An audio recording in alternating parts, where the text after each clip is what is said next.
جس کو نرمی کا حصہ مل گیا اسے دنیا و آخرت کی بھلائی کا حصہ مل گیا، اور جس کو نرمی کا حصہ نصیب نہ ہوا وہ دنیا و آخرت کی بھلائی سے محروم ہو گیا۔ تو سامعین اکرام، ان دونوں حدیثوں میں روز روشن کی طرح یہ ذکر کیا گیا کہ جس طرح انسان اپنے لیے نرم اور ملائم چیز کو پسند کرتا ہے، اسی طرح خدا بھی نرم اور ملائم بندوں کو پسند کرتا ہے، اور جس مسلمان میں نرمی کی خوبی موجود ہے تو اس کی دنیا اور آخرت دونوں ہی یعنی ہر جگہ بھلائی اور عزت اس انسان کو اس خوبی کی وجہ سے نصیب ہوگی، اور جس میں یہ خوبی نہیں تو دنیا میں لوگ اس سے نفرت کرتے اور بھاگتے ہیں، اور آخرت کی بھلائی سے بھی وہ محروم رہے گا۔ جیسا کہ نبی پاک علیہ الصلوۃ والسلام چاہتے ہیں کہ ہم ان کے غلام اپنے اندر غلامی پیدا کریں، اس طرح کہ جب کسی سے بات کریں تو پیاری اور اچھی بات کریں، جب کسی سے کوئی کلام کرنا چاہے تو محبت بھرے انداز میں اس کلام کو کہیں، اور اگر کسی سے کوئی کام کرانا چاہیں تو محبت بھرے انداز میں اس سے جو ہے گزارش کریں اس کام کرنے کے لیے کہ فلاں بھائی ہمارا یہ کام تم کو کرنا ہے، اللہ کے لیے آپ ہمارے کام میں جو ہے ادھر ادھر کی باتیں نہ کریں بلکہ اس سے محبت کے ساتھ پیش آئیں۔ تو جب مسلمان اپنے بھائی، اپنے بیوی بچوں، عزیزوں اور دوستوں ہر ایک سے نرمی کے ساتھ پیش آتا ہے اور نرم بات کرتا ہے تو ہر ایک کا دل اس کی طرف کھینچا چلا جاتا ہے، ہر ایک اس کی عزت کرتا ہے اور اس سے محبت کرتا ہے، اس کا ہر حکم ماننے اور اس کی ہر ضرورت پر کام آنے کے لیے تیار رہتا ہے۔ اور جس مسلمان میں سختی ہوتی ہے کہ وہ ہر ایک سے برا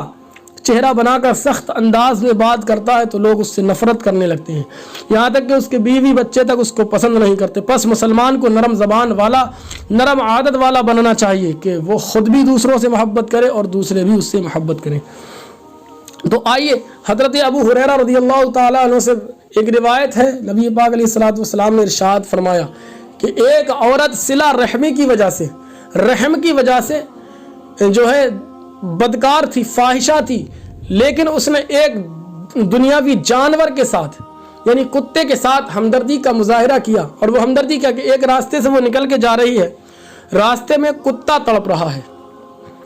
اس نے دیکھا کہ اس کتے کی زبان پیاس سے باہر نکلی ہوئی ہے، اس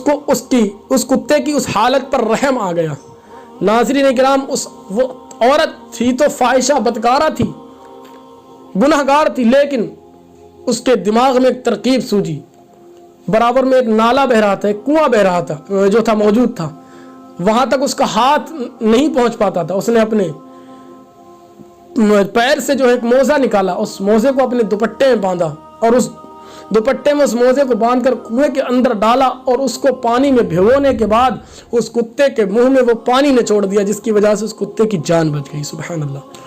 تو اللہ کے محبوب سرور کونین صلی اللہ تعالی وسلم ارشاد فرماتے ہیں کہ اللہ رب العالمین نے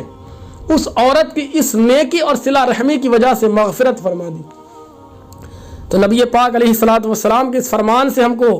پتہ چلتا ہے کہ اگر ہم کسی کے ساتھ رحم کریں، کسی پر رحم کریں، کسی کے ساتھ نرمی کا برتاؤ کریں، تو اللہ کے محبوب سرور کونین صلی اللہ تعالی وسلم کی اس حدیث سے پتہ چلتا ہے کہ اگر ہم دنیا کے والوں پر رحم کریں گے تو کل میدان محشر میں اللہ رب العالمین ہم پر رحم فرمائے گا۔ تو حضرت ابو ہریرہ رضی اللہ تعالیٰ عنہ سے ایک روایت اور ہے، حضور علیہ الصلوۃ والسلام نے ارشاد فرمایا، بے شک اللہ تعالیٰ قیامت کے دن فرمائے گا، آپس میں دوستی رکھنے والے کہاں ہیں؟ مجھے اپنی عظمت کی قسم، آج جب کہ میری رحمت کے سوا کوئی سایہ نہیں، میں انہیں اپنی رحمت کے سائے میں جگہ عطا فرماؤں گا۔ یہ ان مسلمانوں کا ذکر ہے جو ایک دوسرے سے نرمی و محبت کے ساتھ ملتے ہیں اور آپس میں دوست بن جاتے ہیں، محبت کرنے لگتے ہیں، خدا بھی ان سے محبت کرتا ہے اور قیامت کے دن انہیں خدا کی رحمت کا سایہ نصیب ہوگا۔ پس اگر ہم دنیا کی عزت اور آخرت کی نجات چاہتے ہیں تو ہمیں اپنے دلوں کو نفرت، کینہ، حسد وغیرہ کی بیماریوں سے صاف کر کے مسلمانوں سے محبت کرنا چاہیے، آپس میں پیاروں دوستوں کی طرح رہنا چاہیے۔ تو سامعین اکرام، ایک اور حدیث پاک اسی تعلق سے نبی پاک علیہ الصلوۃ والسلام کی سماعت کرتے چلے۔ یہ حدیث پاک بھی حضرت ابو ہریرہ رضی اللہ تعالیٰ عنہ سے روایت ہے کہ نبی پاک علیہ الصلوۃ والسلام نے ارشاد فرمایا، اللہ تعالیٰ فرماتا ہے کہ اے بندے تو لوگوں پر خرچ کر، میں تجھ پر خرچ کر دوں گا۔ حضرت عدی بن حاتم رضی اللہ تعالیٰ عنہ سے روایت کہ حضور علیہ الصلوۃ والسلام نے ارشاد فرمایا، آگ سے بچو چاہے کھجور کا ایک ٹکڑا ہی خرچ کر کے، یعنی ان دونوں حدیث میں یہ پتہ چلتا ہے کہ اگر ہم اپنے نیک کمائی سے کسی انسان پر کچھ خرچ کرتے ہیں تو اللہ رب العالمین اس خرچ کرنے سے ہم سے خوش ہو جاتا ہے. اور ہم خرچ کیوں کرتے ہیں کہ اس بھائی کے لیے ہماری طرف سے یہ جو ہے ایک سہولت کا سامان ہو جائے, اس کے دل کو خوشی حاصل ہو جائے. تو یعنی نبی پاک علیہ الصلوۃ والسلام کی حدیث پاک ہمیں تعلیم دے رہی ہے کہ مسلمان کو اپنی دولت, خدا کی دی ہوئی نعمتوں کو صرف اپنا ہی نہ جاننا چاہیے, بلکہ اسے یہ سمجھنا چاہیے کہ خدا نے اسے جو کچھ دیا ہے اس میں دوسروں کا حصہ بھی ہے, بیوی بچوں کا حصہ, رشتہ داروں کا حصہ, غریبوں ضرورت مندوں کا حصہ, مردوں کا حصہ, دین کی خدمت کا حصہ. پس مسلمان کو چاہیے کہ وہ سب کے حصے ادا کرے. جتنا وہ خرچ کرے گا اتنی ہی برکت ہوگی. مال جمع کرنے سے بظاہر زیادہ نظر آتا ہے لیکن اس میں برکت باقی نہیں رہتی, اور خرچ کرنے سے بظاہر کم ہوتا ہے لیکن اللہ اس میں ایسی برکت پیدا فرما دیتا ہے کہ کم مال میں بھی مسلمان کی ساری ضرورتیں پوری ہوتی چلی جاتی ہیں. نیز اگر مال جمع ہوتا ہے تو انسان پر زیادہ مصیبتیں آتی رہتی ہیں, لیکن مسلمان جب اپنی دولت خرچ کرتا رہتا ہے تو اللہ تعالیٰ اس سے بہت سی مصیبتوں اور تکلیفوں کو دور فرما دیتا ہے. ایک اور حدیث پاک سنتے چلیں. حضرت ابو ہریرہ رضی اللہ تعالیٰ عنہ سے روایت کہ حضور علیہ الصلوۃ والسلام نے ارشاد فرمایا, آدمی میرا مال کہتا ہے جبکہ حقیقت میں اس کے مال میں صرف اس کی 3 چیزیں ہیں. ایک وہ جو کھائی اور ختم کر دی, دوسرے وہ کپڑا جو پہنا اور پرانا کر دیا, اور تیسرے وہ جو اس نے اللہ کے لیے دیا اور آخرت کے لیے جمع کر دیا. باقی جو کچھ ہے وہ سب آدمی لوگوں کے لیے چھوڑ کر چلا جانے والا ہے. سامعین اکرام, اس حدیث پاک سے پتہ چلتا ہے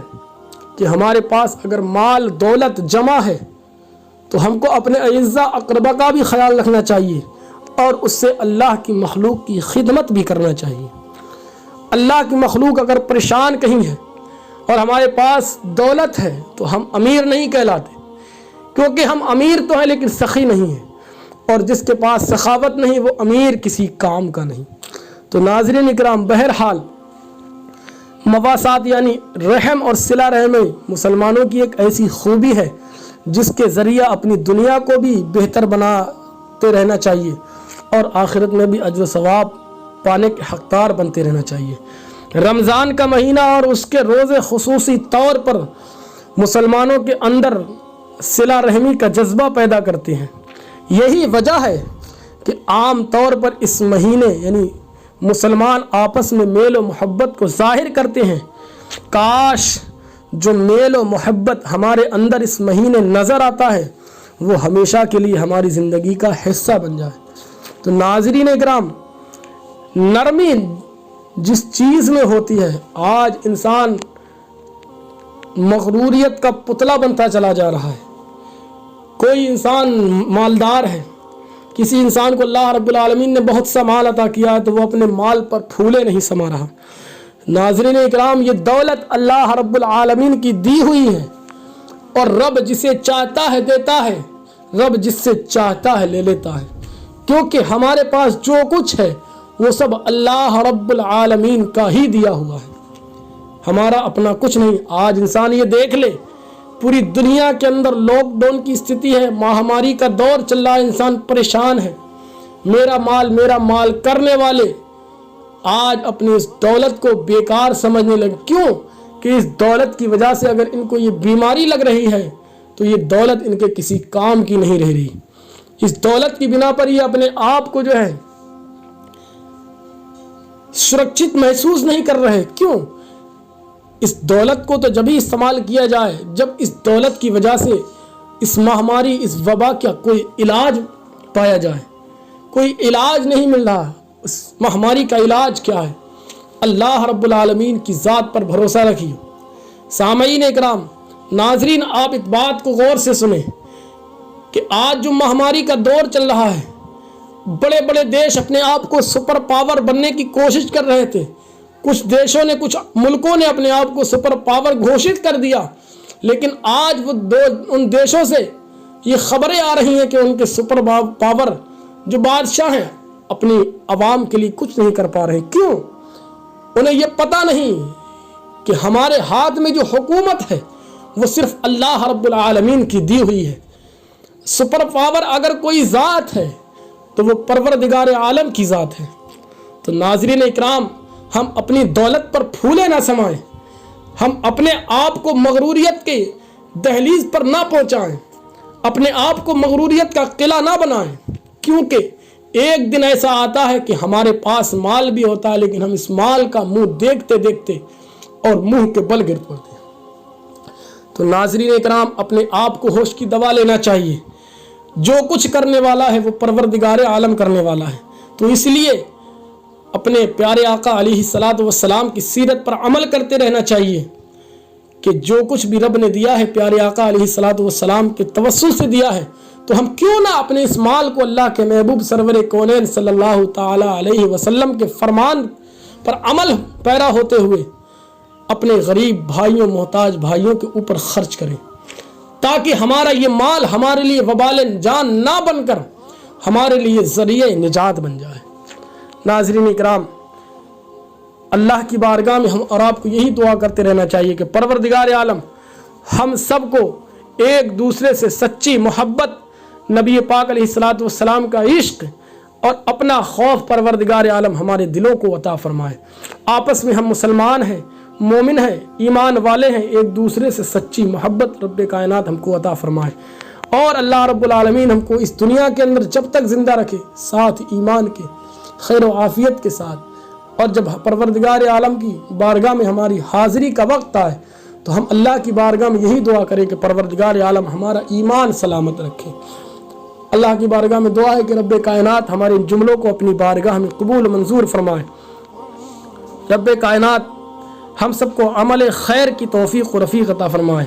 پروردگار عالم